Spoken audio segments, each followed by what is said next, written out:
हर हर महादेव, ओम नमः शिवाय। तो चलिए आज हम लोग नए एपिसोड में चतुर्थ खंड से पढ़ना शुरू करते हैं। हिमालय का विवाह। सती जी ने यज्ञ में अपना शरीर त्यागने के पश्चात हिमाचल के घर जन्म लेने का विचार किया, क्योंकि शिवलोक में स्थित मेनका में सती देवी के लिए आराधना की थी। इस कारण सती मैना की पुत्री बनी।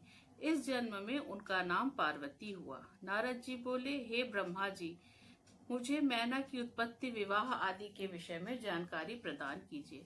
ब्रह्मा जी ने बताया, उत्तर दिशा में हिमालय नाम का एक राजा था। वह श्रेष्ठ पर्वत की समस्त समृद्धियों से युक्त था और बहुत तपस्वी भी था। उस पर्वत का दिव्य रूप ऐसा था जैसा श्री हरि विष्णु का रूप संत जनों को प्रिय है। वह शैलराज हिमालय कहलाता था। राजा हिमालय ने अपने वंश की वृद्धि के लिए विवाह करने की सोची। सभी देवता मिलकर पितरों के पास जाकर बोले, आप देव कार्य हेतु अपनी पुत्री मैना का विवाह हिमालय के साथ कर दें। इससे सभी का भला होगा और देवताओं के रास्ते में आने वाली आपत्तियां नष्ट हो जाएंगी। पितृगणों ने अपनी पुत्रियों के श्राप की बात स्मरण करके मैना का विवाह पर्वतराज हिमालय से कर दिया। उस विवाह में ब्रह्मा, विष्णु, शिव आदि सभी देवता शामिल हुए। विवाहोत्सव के पश्चात सभी देवता और मुनि वृंद शिव पार्वती का ध्यान करके अपने अपने लोकों को प्रस्थान कर गए।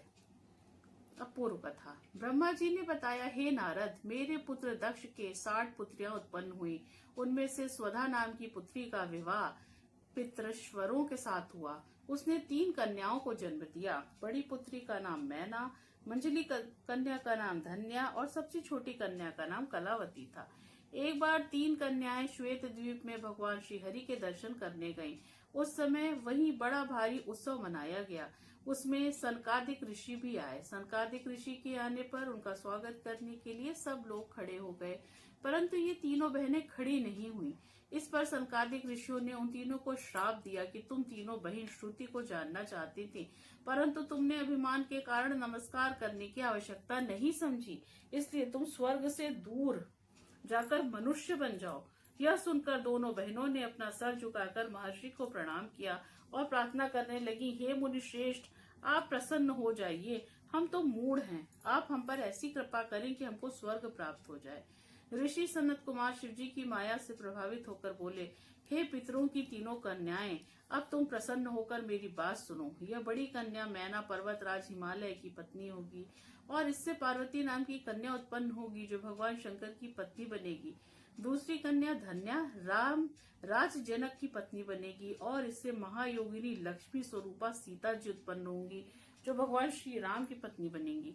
तीसरी कन्या कलावती राजा वृषभानु की पत्नी बनेगी जो महामाया राधा को जन्म देगी। मैना को पार्वती का वरदान प्राप्त होगा कि वह कैलाश तक जाएगी। तुम तीनों पितरों की कन्या होने के कारण पृथ्वी पर भी स्वर्ग के विलास प्राप्त करोगी। इस प्रकार कहकर मुनिराज शनकादिक अंतर्ध्यान हो गए। इसके पश्चात वे तीनों बहनें भी अपने निवास स्थान को चली गईं। अब उमा की स्तुति। हिमालय मैना से विवाह करके अपने घर आए और सुखदायक स्थानों में मैना के साथ झूम झूम कर विहार करने लगे। एक बार देवताओं के साथ श्री हरि वहां आए। हिमालय ने उन्हें देखा, मैं आपके दर्शन पाकर कृतार्थ हुआ, मुझे क्या आज्ञा है? तब श्री हरि ने कहा, जगदम्बा सती के शरीर त्यागने की बात तो आपको पता ही है। अब आप ऐसा प्रयत्न करें कि वे आपके यहाँ जन्म लेकर देवताओं के कार्य को संपन्न करें। श्री हरि के ऐसा कहने पर हिमालय ने कहा, आपकी आज्ञा शिरोधार्य है। सभी देवता शंकर भगवान की पत्नी उमा की स्तुति करने लगे। हे माता, आप हमेशा शिवलोक निवासिनी हो और सर्वदा शिव जी की प्रिय हो। हे माता दुर्गे, हम सब देवता आपको प्रणाम करते हैं। तब देवताओं ने भगवती उमा की स्तुति की तो कष्ट निवारिणी दुर्गा देवी उनके सम्मुख प्रकट हुई। सभी उपस्थित देवता उनको प्रणाम करके स्तुति करने लगे। हे माता, हमें क्षमा कीजिएगा तथा सनत कुमार के वचनों को पूर्ण करने की कृपा कीजिएगा। अब आप पृथ्वी पर अवतार ग्रहण कर शिव जी की पत्नी बनकर अपनी अद्भुत लीलाओं से देवताओं को सुखी बनावे। देवी ने भगवान शिव जी का स्मरण कर कहा, हे मुनियों एवं देवताओं, मैं पृथ्वी पर अवतार अवश्य ग्रहण करूंगी। इससे देवताओं के दुख दर्द दूर होंगे। मेरे अवतार लेने के और भी कारण हैं। इससे पहले हिमाचल और मैना ने भी मेरी आराधना की है। अब वे भक्ति पूर्वक मेरी सेवा करती है।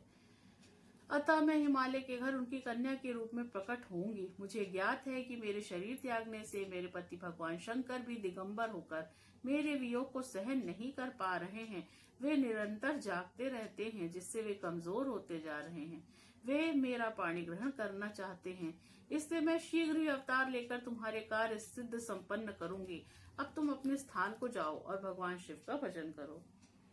हिमाचल का तप। ब्रह्मा जी ने बताया, जब देवता हिमाचल और मैना को उपदेश देकर लौट गए तो उमा देवी की आराधना करने लगे। उन्होंने चैत्र माह से लेकर 27 वर्ष तक व्रत किया। व्रत की समाप्ति पर दुर्गा भवानी उमा प्रसन्न होकर उनके सामने प्रकट हुई और उनसे वर मांगने के लिए कहा। हिमाचल ने उनसे 100 पुत्र और पुत्री के रूप में उमा देवी से स्वयं प्रकट होने की इच्छा प्रकट की। देवी ने उनसे तथास्तु कहा और अंतर्ध्यान हो गई। कुछ समय पश्चात मैना के गर्भ से ज्येष्ठ पुत्र मैनाक का जन्म हुआ। वह इंद्र के द्वारा पर्वतों के पर काटने पर समुद्र में छिप गया और समुद्र से मित्रता कर ली। हिमाचल तथा मैना दोनों ही देवी उमा और भगवान शिव के ध्यान में लगे रहते थे। उत्तम समय पर मैना रानी ने गर्भ धारण किया और समय आने पर सती प्रकट हुई। उमा भी कन्या के रूप में प्रकट होकर संसारिक जीव की तरह रुदन करने लगी। कन्या के रुदन को सुनकर सब प्रफुल्लित हो गए। उनका नामकरण संस्कार हुआ तथा अनेक प्रकार के दान आदि वितरित किए गए। देवी जगदम्बा भी नित्य नाना प्रकार की क्रीड़ाएं करने लगी और युवती बन गईं। एक दिन भगवान शिव जी की प्रेरणा से हिमाचल के घर आए। हिमाचल ने उनका तुम्हारा आदर सत्कार किया और कन्या के भविष्य के विषय में पूछा। तुमने बताया कि कन्या बहुत भाग्यशाली है, परंतु इसका पति दिगंबर, निर्गुण, काम वासना रहित,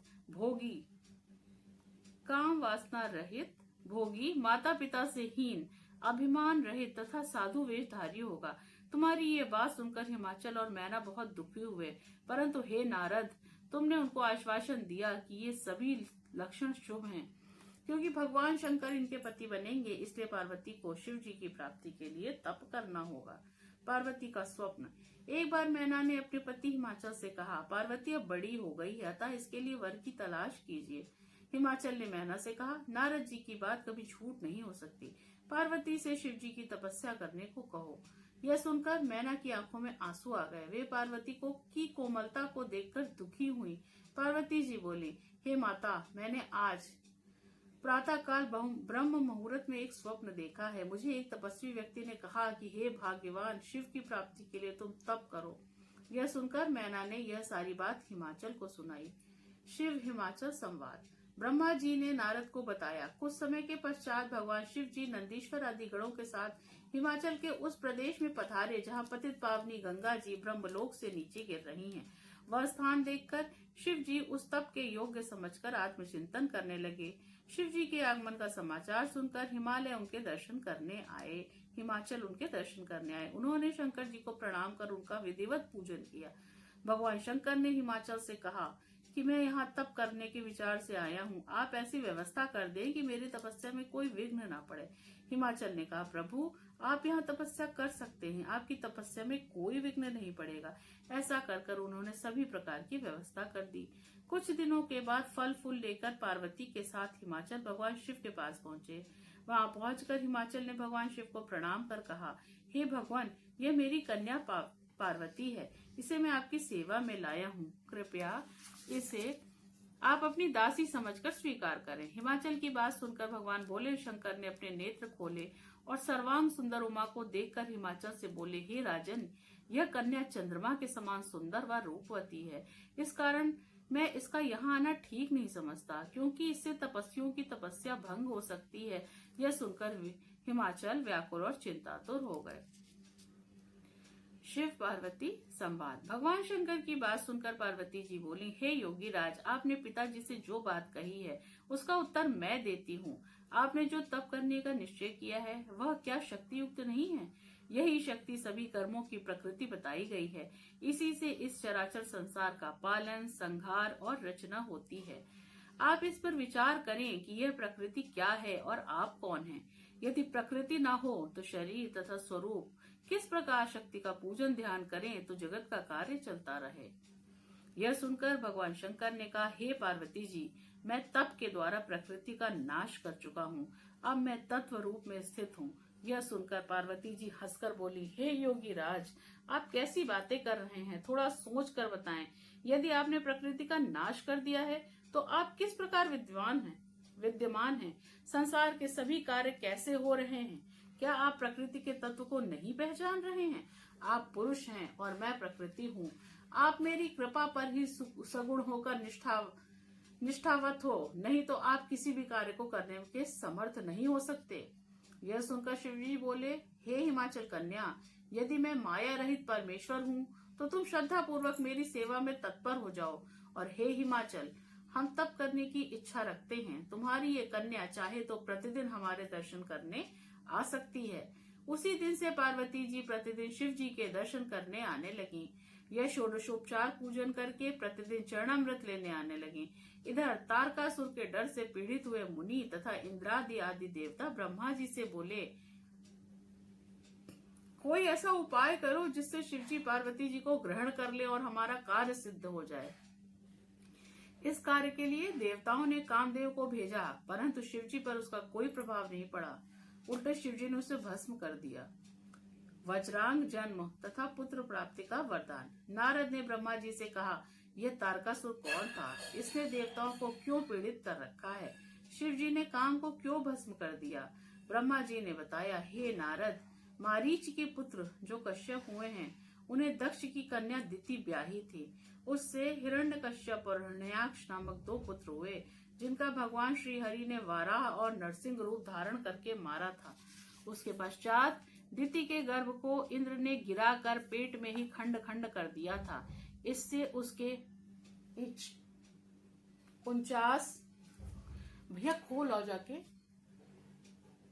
49 पुत्र हुए जो मरुदगण कहलाए और वे स्वर्ग को चले गए। इसके पश्चात दिति ने 10,000 वर्ष तक तपस्या की, जिससे प्रसन्न होकर कश्यप जी ने वज्रांग नाम का पराक्रमी पुत्र उत्पन्न किया।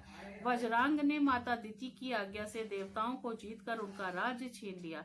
फिर ब्रह्मा जी और कश्यप जी ने वज्रांग द्वारा बंदी बनाए गए देवताओं को मुक्त कराया। वज्रांग ने उनका राज्य भी लौटा दिया और ब्रह्मा जी के उपदेश से वह सात्विक भाव वाला व्यक्ति बन गया।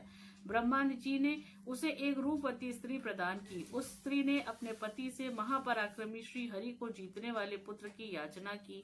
पति से ब्रह्मा जी की उपासना और तप कराकर एक पराक्रमी पुत्र का वरदान मांगा। ब्रह्मा जी वरदान देकर ब्रह्मलोक को चले गए। तो आज अभी इस एपिसोड को हम लोग यही समाप्त करते हैं। दूसरा फिर से हम लोग अभी शुरू करेंगे। हर हर महादेव। चालू कर दो यहीं